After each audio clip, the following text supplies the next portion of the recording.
দেখেছি। তো স্টুডেন্টস, এর আগের ক্লাসে আমরা পড়েছি ইউলিসিস কবিতাটির ইউলিসিসের অতীত ঐতিহ্যের কথা, অতীতে তার যে গৌরবময় গাথা, সেই গৌরবময় গাথা, আর ইউলিসিসের পুত্র টেলিমাকাসের সম্পর্কে আমরা পড়েছি। এবং আজকে আমরা এই ক্লাসে তার সহনাবিকদেরকে যেভাবে আহ্বান জানাচ্ছেন নতুনভাবে সমুদ্র যাত্রা করার জন্য, সেই ব্যাপারটা পড়ব। তো চলো এরপর আমরা ভিডিওতে দেখে নিই সমুদ্র যাত্রার জন্য কিভাবে তিনি আহ্বান জানিয়েছেন তার সহ নাবিকদেরকে। দেয়ার লাইজ দ্য পোর্ট, ওই যে ওখানে বন্দর পড়ে রয়েছে। দ্য ভেসেল পাপস আর সেল, দেখো জাহাজগুলি তাদের পাল ফুলিয়ে তুলেছে। এখানে জাহাজগুলিকে, ভেসেল শব্দটাকে পার্সনিফিকেশন করা হয়েছে, তোমরা মনে রাখবে পরীক্ষার জন্য। এবং এই পার্সনিফিকেশন সম্পর্কে অন্য ভিডিওতে, অর্থাৎ টোটাল যে লিটারারি ডিভাইস গুলো আছে সেগুলো সম্পর্কে আমি আলাদা একটা ভিডিও করব। তো দেখে নাও এরপর। There gloom the dark broad sea, এই বিস্তীর্ণ সমুদ্রকে অন্ধকারাচ্ছন্নতা বিষণ্ণ করে তুলেছে। গ্লুম মানে হচ্ছে বিষণ্ণ করে তোলা। মাই ম্যারিনার্স, এই যে আমার নাবিকের দল। সোলস দ্যাট হ্যাভ টয়েলড, সোলস মানে সাধারণভাবে আত্মা, কিন্তু এখানে সোলস বলতে ইন্ডিভিজুয়াল অর্থাৎ ব্যক্তিদেরকে বোঝানো হয়েছে। সোলস দ্যাট হ্যাভ টয়েলড, সেই সমস্ত আত্মা যারা পরিশ্রম করেছিল আমার সাথে। অ্যান্ড রট, যারা আমার সাথে সৃষ্টিশীল কাজ করেছিল। রট মানে সৃষ্টি করা বা সৃষ্টিশীল কাজ করা। অ্যান্ড থট উইথ মি, যারা আমার সঙ্গে ভেবেছিল, যারা আমার মতো করে আমার সঙ্গে ভেবেছিল। দ্যাট এভার উইথ ফ্রলিক ওয়েলকাম, যারা স্বাগত জানিয়েছিল। দ্যাট মানে এখানে কিন্তু যারা, কাব্যিক ইউজ। দ্যাট এভার ফ্রলিক, ফ্রলিক মানে হচ্ছে মজার সাথে, আনন্দের সাথে। ওয়েলকাম মানে স্বাগত জানানো, যারা মজার সাথে, আনন্দের সাথে স্বাগত জানিয়েছিল। Took the thunder and the Sunshine, took the thunder, যারা বজ্রপাত এবং সানশাইন মানে সূর্যালোক। বজ্রপাত এবং সূর্যালোক দুটোকেই যারা সমানভাবে গ্রহণ করেছিল, যারা দুটোকেই সমানভাবে ভোগ করেছিল। বজ্রপাত এখানে কঠিন সময়কে বোঝানো হচ্ছে, এটা একটা সিম্বলিক্যাল ইউজ। এবং সানশাইন মানে আনন্দের সময়কে বোঝানো হচ্ছে, এটাও সিম্বলিক্যাল ইউজ। এটা একটা মেটাফোর লিটারেরি ডিভাইস অনুসারে, তোমরা এটাও মনে রাখবে। তো বলছেন এখানে যে যারা আমার সঙ্গে সুখ এবং দুঃখ দুটাকেই সমানভাবে আহ্বান জানিয়েছিলেন। And opposed free hearts, opposed যারা সংগ্রাম করেছিল। অপোজ শব্দটার লিটারেরি মানে হচ্ছে বিরোধিতা করা, কিন্তু এখানে হবে সংগ্রাম করা।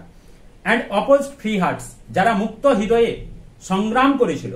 ফ্রি ফরহেডস, মুক্ত কপালে, মুক্ত ললাটে যারা সংগ্রাম করেছিল। You and I are old, আমি এবং তোমরা আমার সহ নাবিকেরা, আমরা সবাই এখন বৃদ্ধ। Old age hath yet his honour, কিন্তু বার্ধক্যেরও একটা সম্মান আছে। অ্যান্ড হিজ টুয়েল, তারও নিজস্ব কাজ আছে। টুয়েল মানে এখানে কাজ, কাজ বা পরিশ্রম। ডেথ ক্লোজেস অল, মৃত্যু তো সবকিছুকে শেষ করে দেয়। But something are the end, কিন্তু মৃত্যুর আগে, মৃত্যুর পূর্বে, আর ই আর ই আর, আর মানে পূর্বে, পোয়েটিক ইউজ, এটাও আর্কাইভ ফর্ম অফ ইংলিশ। মৃত্যুর আগে কিছু একটা করে যেতে হবে। কি করে যেতে হবে? সাম work of Nobel note, Nobel note, Nobel মানে হচ্ছে মহৎ, আর নোট মানে এখানে কাজ। কিছু মহৎ কাজ করে যেতে হবে। মে ইয়েট টু বি ডান, যেগুলি করতে হবে। মে ইয়েট টু বি ডান, এখনো আমাদেরকে করতে হবে। নট আনবিকামিং ম্যান, আমরা উপযুক্ত লোক। দ্যাট স্ট্রভ উইথ গডস, যারা দেবতাদের সঙ্গে লড়াই করেছে। এখানে দেবতা বলতে বোঝানো হয়েছে বজ্রপাতের দেবতা, ঝড়ো হাওয়ার দেবতা, প্রতিকূল পরিবেশ সৃষ্টি করার দেবতা, সেগুলোকে এখানে দেবতা বলতে বোঝানো হয়েছে। কারণ সমুদ্র যাত্রার যাওয়ার সময় তাদেরকে অনেক প্রতিকূল পরিস্থিতির সম্মুখীন হতে হয়েছিল, এবং যেগুলিকে তারা মনে করতেন যে এগুলি দেবতাদের সৃষ্টি, এবং তারা মনে করতেন এই দেবতাদের সঙ্গে লড়াই করে আমাদেরকে জিতে যেতে হবে। The lights begin to twinkle from the rocks, ওই যে দূরে শিলার ওপরে আলোর ঝলমল, অর্থাৎ এইখানে কবির মধ্যে আশার সঞ্চার হচ্ছে। হ্যাঁ, আমরা এখনো যেতে পারবো, বৃদ্ধ হলে কি হবে। ওই যে দূরে দেখা যাচ্ছে পাথরের ওপরে আলো ঝলমল করছে। দ্য লং ডে ওয়েন্স, দিনের অনেকটা অংশ কেটে গেছে। দিনের বলতে জীবনের, তিনি এখন বৃদ্ধ হয়ে গেছেন, সুতরাং তার জীবনের অনেকটাই অংশ পেরিয়ে গেছে, সেটাই তিনি এখানে বোঝাচ্ছেন। ওয়েন্স মানে এখানে পেরিয়ে যাওয়া। দ্য স্লো মুন ক্লাইম্স, ধীরে ধীরে চন্দ্র উঠতে শুরু করেছে, অর্থাৎ আমাদের মৃত্যুর দিন ঘনিয়ে আসছে। Deep moans round with many voices, deep moans, ওই যে গভীর আর্তনাদ শোনা যাচ্ছে, উইথ ম্যানি ভয়েসেস, অনেক কণ্ঠস্বরের, অনেক আর্তনাদ, অনেক গঙ্গানি, মন মানে গঙ্গানি বা আর্তনাদ, অনেক আর্তনাদ শোনা যাচ্ছে। অর্থাৎ সমুদ্র যেন আমাদেরকে ডাকছে সমুদ্র যাত্রা করার জন্য। এহে মেরিনার্স, এই যে আমার নাবিকের দল, চলো আমার সঙ্গে আমরা আবার যাত্রা শুরু করি। তিনি উদ্বুদ্ধ করছেন তার সহনাবিকদেরকে, কো ম্যারিনার্সদেরকে। সহনাবিক ইংরেজিটা হচ্ছে কো ম্যারিনার্স। তারপর দেখে নাও, কাম মাই ফ্রেন্ডস, এই যে আমার বন্ধুরা তোমরা এসো। This is not too late, এখনো খুব বেশি দেরি হয়ে যায়নি।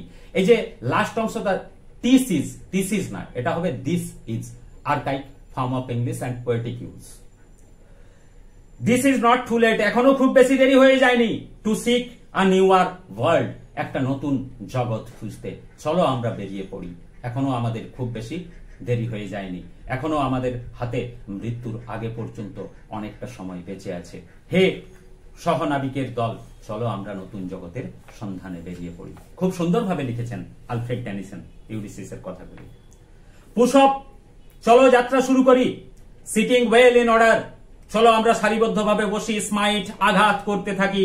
দ্য সাউন্ডিং ফারোজ, সেই শব্দ করা বা গর্জনরত সমুদ্রের জলরেখাকে আমরা আঘাত করতে থাকি। স্মাইট মানে আঘাত করা। মাই পারপাস, পারপাস মানে উদ্দেশ্য। My purpose holds to sail beyond the sunset, কারণ আমার উদ্দেশ্যটা হচ্ছে ওই সূর্যাস্তের ওপারে আমাকে যেতে হবে। সানসেট মানে সূর্যাস্ত, বিয়ন্ড মানে ওপারে, ওই সূর্যাস্তের ওপারে। অর্থাৎ তখনকার সময়ের গ্রিকদের একটা ধারণা ছিল এই পৃথিবীটা ফ্ল্যাট। ফ্ল্যাট মানে থালার মতো চ্যাপ্টা, এবং এই থালা থেকে আমরা অন্য থালাতে যেতে পারবো। অর্থাৎ এই সমুদ্রের মাধ্যমে জাম্প করে দিই যদি, তাহলে হয়তো অন্য একটা সমুদ্রে চলে যাব। এইরকম একটা ধারণা তখন ছিল গ্রিকদের মধ্যে। ওডিসি যে মহাকাব্যটা রয়েছে হোমারের, এটাকে জিওগ্রাফির অর্থাৎ ভূগোলের একটা কেন্দ্রবিন্দু বলা হয়, কারণ এখান থেকেই নাকি জিওগ্রাফির শুরুয়াত হয়েছিল। তো চলো দেখে নেওয়া যাক। And the bath of all the western stars, যেখানে সমস্ত পশ্চিমের তারারা, সমস্ত পশ্চিমের নক্ষত্ররা বাত মানে স্নান করে। ইউলিসিস দেখেন কি না, সূর্য পশ্চিম দিকে অস্ত যায়, এবং তখনকার দিনের তৎকালীন যে ধারণা ছিল, একটা সমুদ্র ওখানে রয়েছে যেখানে পশ্চিমের সমস্ত নক্ষত্রগুলো গিয়ে কি হয়, ডুব দেয়, সবাই স্নান করে, তারপর আবার সকালে উঠে আসে। এইরকম একটা ধারণা তখন চলতো আর কি তৎকালীন গ্রিক সমাজে। আনটিল আই ডাই, যতদিন না পর্যন্ত আমি মারা যাই, যতদিন না পর্যন্ত আমার মৃত্যু হচ্ছে। It may be that gulfs will wash us down, it may be হতে পারে, the gulfs will wash us down, আমাদেরকে গভীর সমুদ্র তলিয়ে দিতে পারে। ওয়াশ ডাউন মানে তলিয়ে দেওয়া, হতে পারে আমাদেরকে গভীর সমুদ্র তলিয়ে দিতে পারে, কারণ আমাদের যাত্রাটা কখনো সহজ নয়। প্রথম থেকে ইউলিসিস এই কথাটা বলে আসছেন।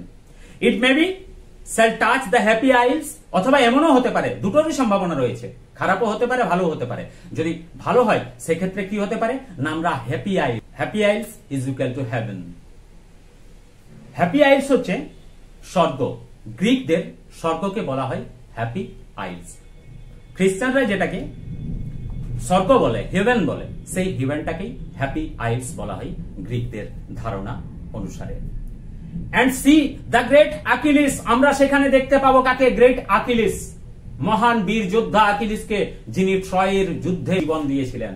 সেই আকিলিসকে হয়তো আমরা দেখতে পাবো, যাকে আমরা জানতাম। দো মাচ ইজ টেকেন, যদিও অনেকটাই চলে গেছে, মাচ অ্যাবাইডস, কিন্তু এখনো আমাদের কাছে অনেকটাই বাকি আছে, অর্থাৎ আমাদের অনেকটা সময় চলে গেছে। দো মাচ ইজ টেকেন, যদিও আমাদের কাছ থেকে অনেকটাই সময় কেড়ে নেওয়া হয়েছে। মাচ ইজ অ্যাবাইডস, এখনো আমাদের কাছে অনেকটাই বাকি রয়েছে। অ্যাবাইডস মানে বাকি থাকা, বেঁচে থাকা। এন্ড দো, যদিও, we are not now that strength, যদিও আমরা এখন আর সেই শক্তি নয়, স্ট্রেংথ মানে শক্তি, যদিও আমরা এখন আর সেই শক্তি নয়, হুইচ ইন ওল্ড এজ, যেটা পুরানো দিনে ছিলাম। মুভড আর্থ অ্যান্ড হেভেন, যখন আমরা স্বর্গ এবং মর্ত্যকে নাড়িয়ে তুলতাম, স্বর্গ এবং মর্ত্যকে আমরা কাঁপিয়ে দিতাম, সেই শক্তিটা এখন আমরা নই। তো কি হবে সেই শক্তিটা না হলে? চলো আমরা তাও অনেক কিছুই করতে পারি, এইটাই বলছেন Ulysses. That which we are আমরা সেই শক্তি এখন আর নই যেটা আমরা ছিলাম সেই সময়। One equal temper of heroic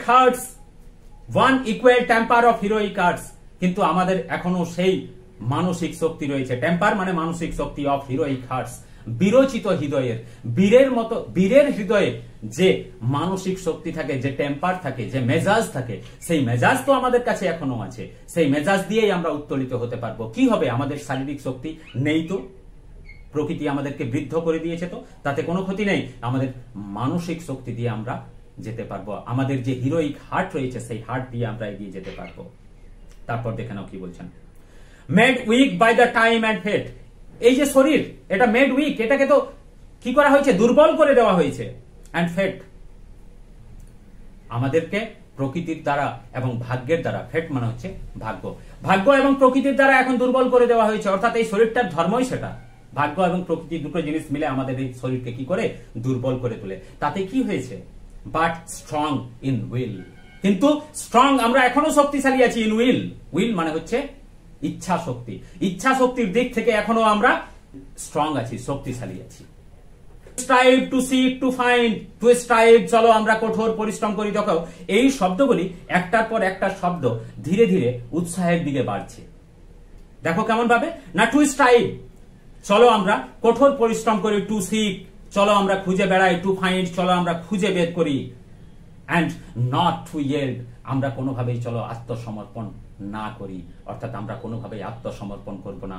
আমরা কঠোর পরিশ্রম করব, খুঁজব এবং আমরা খুঁজে বের করব। এটাই হচ্ছে আমাদের সাহস। আমাদের শারীরিক শক্তি নেই তো কি হবে? আমাদের মানসিক শক্তি, স্ট্রং উইল পাওয়ার রয়েছে। অর্থাৎ শক্তিশালী মানসিক শক্তি, ইচ্ছা শক্তি, উইল পাওয়ার মানে ইচ্ছা শক্তি রয়েছে আমাদের সামনে। তো আশা করি তোমাদের ভিডিওটা ভালো লেগেছে। যদি ভালো লাগে অবশ্যই চ্যানেলটাকে সাবস্ক্রাইব করে রাখবে এবং লাইক করবে, শেয়ার করবে। Thanks for watching the video. তোমরা সবাই ভালো থেকো। পরবর্তী ভিডিও নিয়ে আসছি খুব শীঘ্রই।